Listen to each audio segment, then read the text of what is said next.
मैं अपने आश्रम में लखीमपुर खीरी में पार्क में परिक्रमा कर रहा था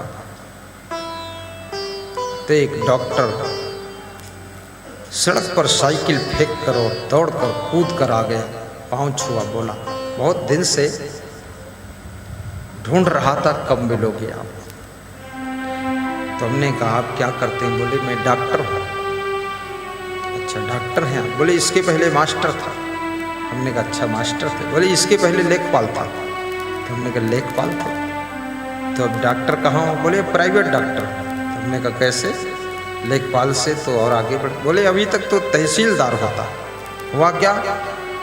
बोले लेखपाल था तो तहसीलदार से थोड़ा कहना सुनना हो गया, तो क्रोध आ गया, गुस्सा आ गई, तो कुर्सी उठाकर तहसीलदार को मारा मैंने। तो उसमें नौकरी से निकल गया, फिर छुट्टी हो गई। गुस्सा तो ठंडी हो गई पर नौकरी चली गई। फिर मास्टर हो गया मैं। तो मास्टर हो गया तो एक दिन प्रिंसिपल से कहा सुनी हुई, तो उसको भी मारा कुर्सी में, तो मास्टरी भी चली गई। तो प्राइवेट डॉक्टरी खोल कर बैठा हूँ। तो हमने कहा आप गुस्सा आती है कि नहीं आती? बोले अब तो मार्केट में बहुत डॉक्टर है, अगर गुस्सा आ जाए तो मरीज दूसरे के हाथ चला जाता है, मैं खाली बैठा रहता हूँ।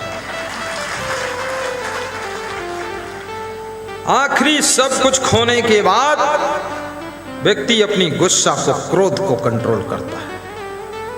इसलिए पहले से यदि अपनी गुस्सा को काबू कर लो, अहंकार को पालतू कुत्ता मत बनाओ, अहंकार को मारो, मरने दो, झुक जाओ, विनम्र हो जाओ, गम खा लो, सह लो, फिर देखना जो बिगड़ने वाला भाग्य था वो सूरज की तरह चमकने लगेगा। क्रोध सबन को काल है, क्रोध ही है जंजाल,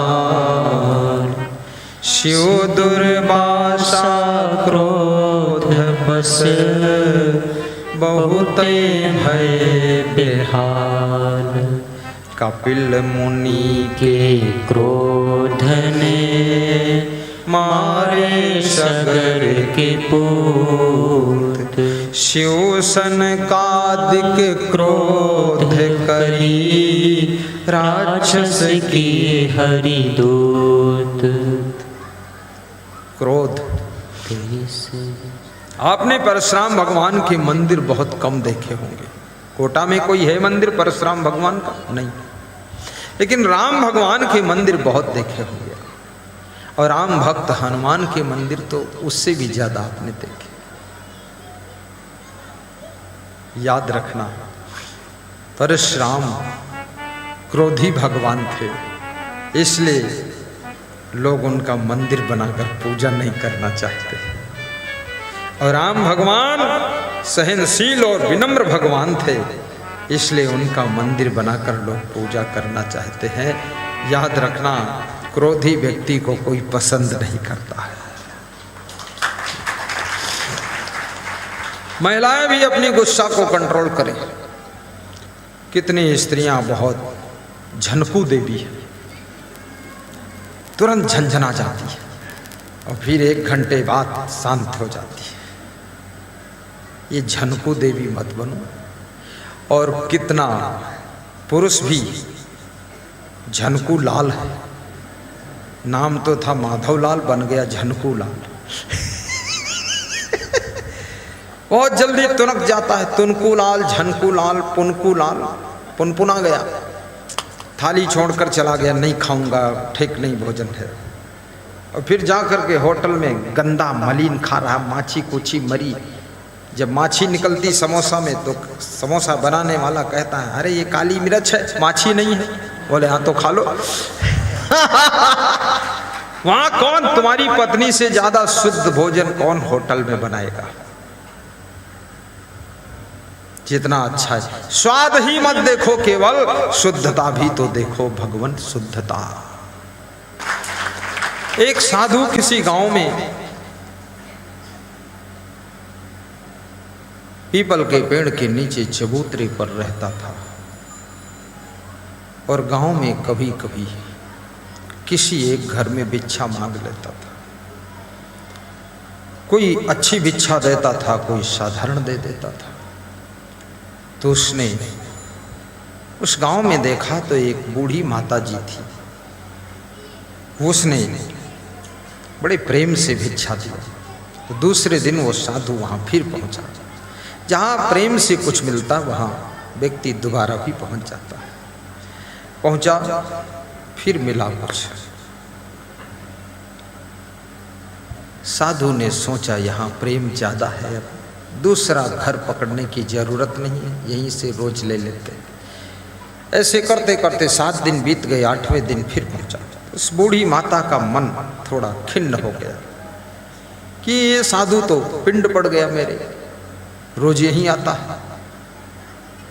तो उसने लड्डू बनाया 2 और उसमें पॉइजन मिला दिया और महात्मा को दिया लड्डू बड़े बड़े और कहा खा लेना महाराज, शांति मिल जाएगी। वो साधु सोचा अब ज़्यादा प्रेम बढ़ गया है, इसलिए देसी घी के लड्डू मिले, लेकर आ गया।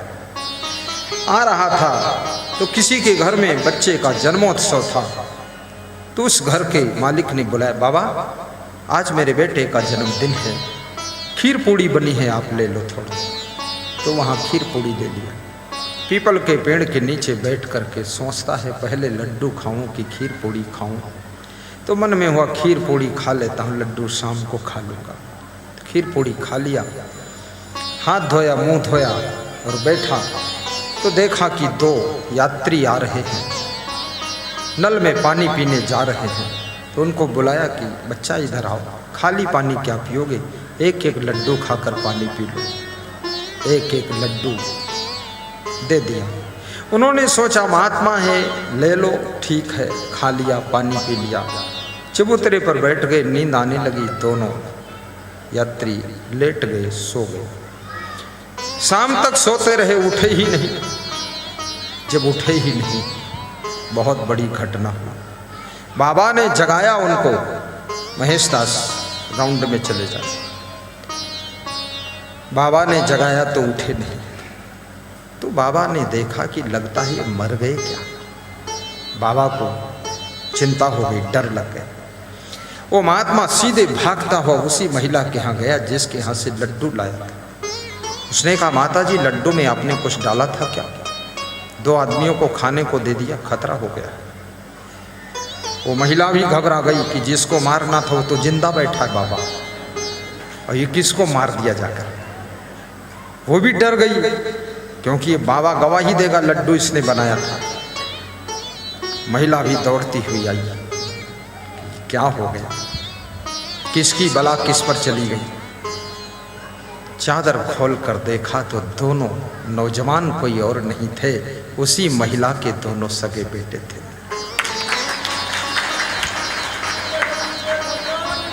जय जय। वो महिला फूट फूट कर रोती है कि बाबा ये क्या हुआ। तो उस महात्मा ने कहा कि मुझे तो कुछ पता नहीं, जो आपने दिया था वही हमने इनको दे दिया। मेरे को ये भी पता नहीं ये तुम्हारे बेटे हैं। दगा किसी का सगा नहीं है, ना मानो तो कर देखो, किया दगा है जिन लोगों ने उनके जाकर घर देखो। एक हाथ ताली नहीं बाजे, ना मानो तो बजा देखो, बिना भूख भोजन नहीं भावे, ना मानो तो खा देखो। दगा किसी का सगा नहीं है, ना मानो तो कर देखो। बहुत बड़ी बात है।